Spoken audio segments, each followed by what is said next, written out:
8,905 पदों पर अध्याचन जारी किया जा चुका है उत्तर प्रदेश में एलटी ग्रेड की इस आने वाली शिक्षक भर्ती पर 2025 के लिए। लेकिन फिर भी ऐसे बहुत से अभ्यर्थी हैं जिन्हें यही नहीं पता है कि आखिरकार एलटी ग्रेड होते कौन है, कौन इनके एग्जाम्स कंडक्ट करवाता है, इनकी योग्यता क्या है, कहाँ पढ़ाते हैं ये टीचर्स वगैरह वगैरह। तो अगर आपके भी ऐसे ही सवाल हैं, मैं निधि अरोरा आप सभी का स्वागत करती हूँ आपके इस परिवार और इस वीडियो में, और लेकर चलती हूँ आपको एक ऐसी जर्नी में जहां पर अगर आप उत्तर प्रदेश में एलटी ग्रेड टीचर बनना चाहते हैं तो आपको मिलेंगे आपके सभी सवालों के जवाब।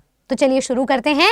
इसके eligibility, exam pattern, syllabus, age limit, salary को लेते हुए एक ऐसे बदलाव के बारे में जो उत्तर प्रदेश इस बार 2025 के लिए लेकर आ रहा है, उसमें आपके प्रेपरेशन पर क्या प्रभाव पड़ेगा ये भी हम जानेंगे। सबसे पहले तो शुरू करती हूं मैं उत्तर प्रदेश में ये जो एलटी ग्रेड है, एलटी ग्रेड मतलब लाइसेंशिएट टीचर, ये सहायक शिक्षक होते हैं गवर्नमेंट इंटर कॉलेजेस में उत्तर प्रदेश के अंडर। ये जो गवर्नमेंट इंटर कॉलेजेस हैं ये फुली गवर्नमेंट फंडेड कॉलेजेस हैं। अब एलटी ग्रेड मतलब है आपकी जो नौकरी है वो 9-10th की पोस्ट, आप टीजीटी टीचर बनते हो इस एग्जामिनेशन को क्वालिफाई करने के बाद। टीजीटी से मेरा मतलब 6ठी से 10वीं भी हो सकता है, प्रमोट करके आगे ले जाते हैं। पर कहीं कहीं कुछ स्कूल्स में क्या होता है, अपर प्राइमरी लेवल को सेग्रीगेट कर दिया जाता है 6ठी से 8वीं, इसलिए उन्हें अलग किया गया। तो 6ठी से 10वीं भी रेफरेंस हो सकता है, 9वीं 10वीं भी रेफरेंस हो सकता है। इनकी जो एग्जाम कंडक्टिंग बॉडी है वो है उत्तर प्रदेश लोक सेवा आयोग, यानी कि Uttar Pradesh public service commission. तो पब्लिक सर्विस कमीशन अगर ऐसी भर्तियों में जो है रिस्पॉन्सिबल है ऐसी भर्तियों के लिए, इसका मतलब बहुत सारे बदलाव देखे जाएंगे। शुरू करते हैं, बात करते हैं इसके एलिजिबिलिटी की।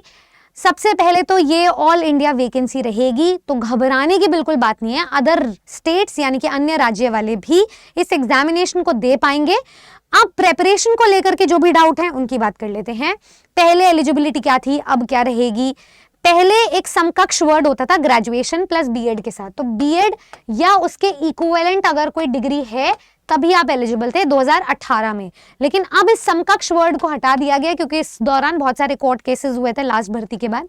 तो अब आपकी जो एलिजिबिलिटी रहेगी जिसमें आपका ग्रेजुएशन होना चाहिए, साथ में बीएड डिग्री होनी चाहिए जो एनसीटी द्वारा रिकॉग्नाइज्ड है।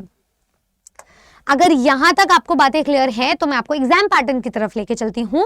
एग्जाम पैटर्न में भी देखे जा रहे हैं बहुत बड़े बदलाव, क्योंकि पहले पेपर एक चरण में होता था जो 2018 में हुआ था, जिसमें 150 क्वेश्चंस 150 नंबर के होते थे।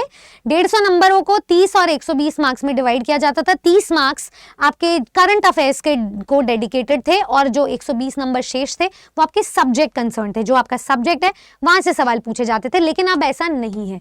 क्या बदलाव देखा जाएगा उस पर, ये जो क्वालिफाइंग मार्क्स है उन पर क्या बदलाव देखा जाएगा इसकी भी हम डिस्कशन करेंगे।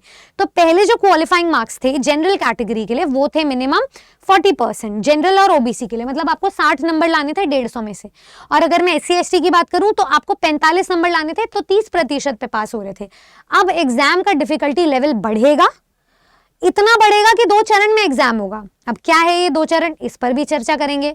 पर उस हिसाब से कहने का तात्पर्य यह है कि उस हिसाब से आपका जो क्वालिफाइंग परसेंटेज है वो भी बदलेगा, कट ऑफ भी बदलेगी। तो ये सारी चीजें बदलाव हमें देखने को मिलेगा। और किसी भी और टफ एग्जाम की अगर मैं बात करूं, उसके एग्जामिनेशन के नेचर को लेते हुए, कंसिडर करते हुए, इसमें भी आपको 1/3 नेगेटिव मार्किंग देखने को मिल रही है। अब ये जो पेपर है इसमें एज लिमिट क्या रहती है। टीजीटी पीजीटी में कोई मैक्सिमम एज लिमिट होती नहीं है, लेकिन क्योंकि ये एलटी ग्रेड टीचर्स के लिए है तो आपकी 21 से 40 साल तक की एज लिमिट रहती है जनरल कैटेगरी के लिए, और 5 साल का एक्स्ट्रा एज रिलैक्सेशन मिलता है ओबीसी एससी एसटी वालों को। पीडब्ल्यूडी कैटेगरी वालों को 55 साल का रिलैक्सेशन मिलता है। रिलैक्सेशन वाले पॉइंट से ही मैं आपको बता देती हूँ कि ये एक गजेटेड ऑफिसर की पोस्ट तक आपको लेकर जाता है अगर आप प्रवक्ता का एग्जाम क्वालिफाई करते हैं, मतलब 11वीं 12वीं का टीचर बनते हैं। तो उत्तर प्रदेश लोक सेवा आयोग ये जो जीआईसी कॉलेजेस में भर्तियां करवाता है उसमें टीजीटी पोस्ट की भी एक बहुत ही हैंडसम सैलरी है। आपको 4600 ग्रेड पे पर जो बेसिक आपका ग्रोस पे निकल करके आता है वो आता है 50,000, जो कि एक आरामदायक job fully funded government colleges के होते हुए एक बहुत ही अच्छी पोस्ट पर आपको सैलरी दे रहा है, एक रुतबा दे रहा है, एक ऐसी तनख्वाह दे रहा है जिससे कि आप फाइनेंशियल एस्टैब्लिशमेंट ना कि सिर्फ अपनी फैमिली का भी करते हैं। अगर आपकी उत्तर प्रदेश एलटी ग्रेड में नौकरी लगती है तो सिर्फ आपकी नौकरी नहीं लग रही है, आपके पूरे परिवार की नौकरी लग रही है। इतनी बेहतरीन सैलरी को समझते हुए अब जो बदलाव आ रहे हैं उसे भी समझ लो, क्योंकि कुछ खट्टी मीठी बातें तो होती रहेगी एग्जाम में। 2018 वर्सेस 2025 के एग्जामिनेशन में कुछ मुख्य बदलाव देखने को मिल रहे हैं। पहले 10,000 प्लस पदों पर वैकेंसीज आई थी। अभी अधियाचन जो जारी किया गया है टेंटेटिव, वो है 8,905। ये पद बढ़ सकते हैं, घट भी सकते हैं। 9-10 हज़ार आपके 11-12 तक ये पोस्ट में जाएंगे। 3,000 सीट्स वेकेंट हो गई थी पिछली बार, एक लेवल में एग्जाम हुआ था, इस पे बहुत सारे कोर्ट केसेस हुए थे। क्यों? ये समकक्ष वर्ड जो था, ये इस पर बहुत ज्यादा प्रश्न किए गए, सवाल किए गए, जिसको अब हटा दिया गया है। तो ग्रेजुएशन प्लस बीएड और इक्विवेलेंट पहले एलिजिबिलिटी होती थी, अभी सिर्फ बीएड कर दिया गया है। और इसी के साथ साथ अगर आप सोशल साइंस या केमिस्ट्री, साइंस जैसे सब्जेक्ट्स की तरफ जाते हैं तो सब्जेक्ट कॉम्बिनेशन में भी आपको इक्विवेलेंट वर्ड दिया जाता था बीएड के साथ, वो इक्विवेलेंट वर्ड यहाँ से भी हटा दिया गया है, हटा दिया जाएगा जब आने वाली भर्ती आएगी। तो आपके लिए ये जो कुछ बदलाव हैं वो आपके फायदे के लिए हैं। अब मैं आपको बता देती हूँ कि ये तो था एक स्पेक्ट्रम में समझना उत्तर प्रदेश की एलटी ग्रेड भर्ती को, कहाँ पढ़ाते हैं ये टीचर्स, कौन है ये टीचर्स, कौन करवाता है इनकी भर्ती। सिर्फ इतना समझ लेना काफ़ी नहीं होगा, लेकिन बहुत कम भी नहीं होगा। आपने अगर यहाँ तक चीज़ों को समझ लिया है तो तैयारी करने के लिए अब आपको ये समझना आपका गोल क्या है। कोई भी अभ्यर्थी ये ना समझे कि भर्ती जो है सिर्फ यूट्यूब चैनल्स पर आ रही है या भाषणों में आ रही है। अब जो अध्याचन जारी किया गया महाकुंभ के बाद, अब सरकार एक्टिव हो चुकी है। अब उन्हें पता है काम यही है कि यूपी टीजीटी पीजीटी के एग्जामिनेशंस कंडक्ट करवाने मई जून में, और ये वाला एग्जामिनेशन के लिए नियमावली निकालनी है, नोटिफिकेशन निकालना है। ये नोटिफिकेशन निकालने के पीछे आप यही भगवान जी से प्रार्थना करो कि बहुत जल्दी एग्जाम हो ही ना।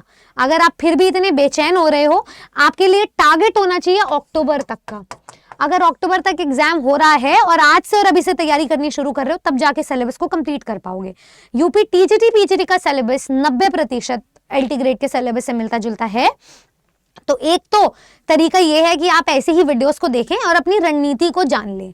आधा रास्ता तो आपने तय कर लिया कि पढ़ाई करनी कैसे है, इसके लिए हमें चक्रव्यूह को भेदना कैसे है। अब जब एग्जीक्यूशन का टाइम आएगा तो उसके लिए जो हमारे उत्तर प्रदेश के टीजीटी के बैचेस हैं उसमें फिनिशर बैच है। अब इसमें सब्जेक्ट का बहुत बड़ा रोल है, जो भी रहेगा।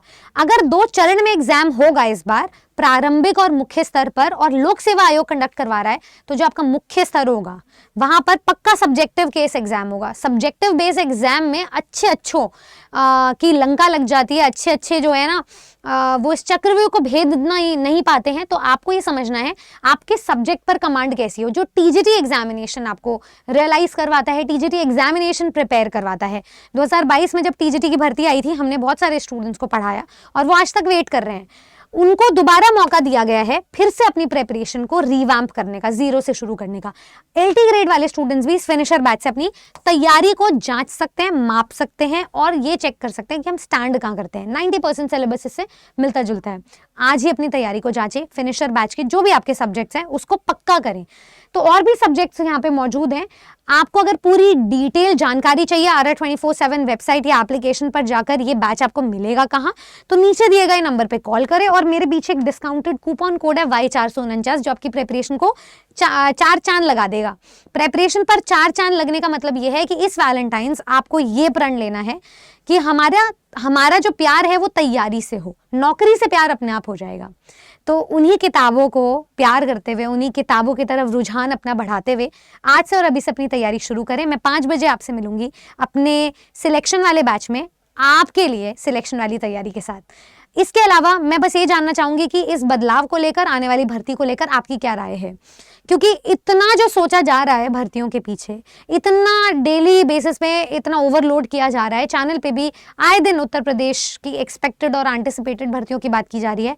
आप कितना सच मानते हैं इस चीज़ को? आपका तैयारी को लेकर के क्या पर्सपेक्टिव है, ज़रूर बताइएगा, ताकि मैं FAQ राउंड के थ्रू आपकी एलिजिबिलिटी और इससे संबंधित जितनी भी जानकारी है उन्हें संबोधित कर सकूं और आपको एक नई राह पर लेकर जा सकूं।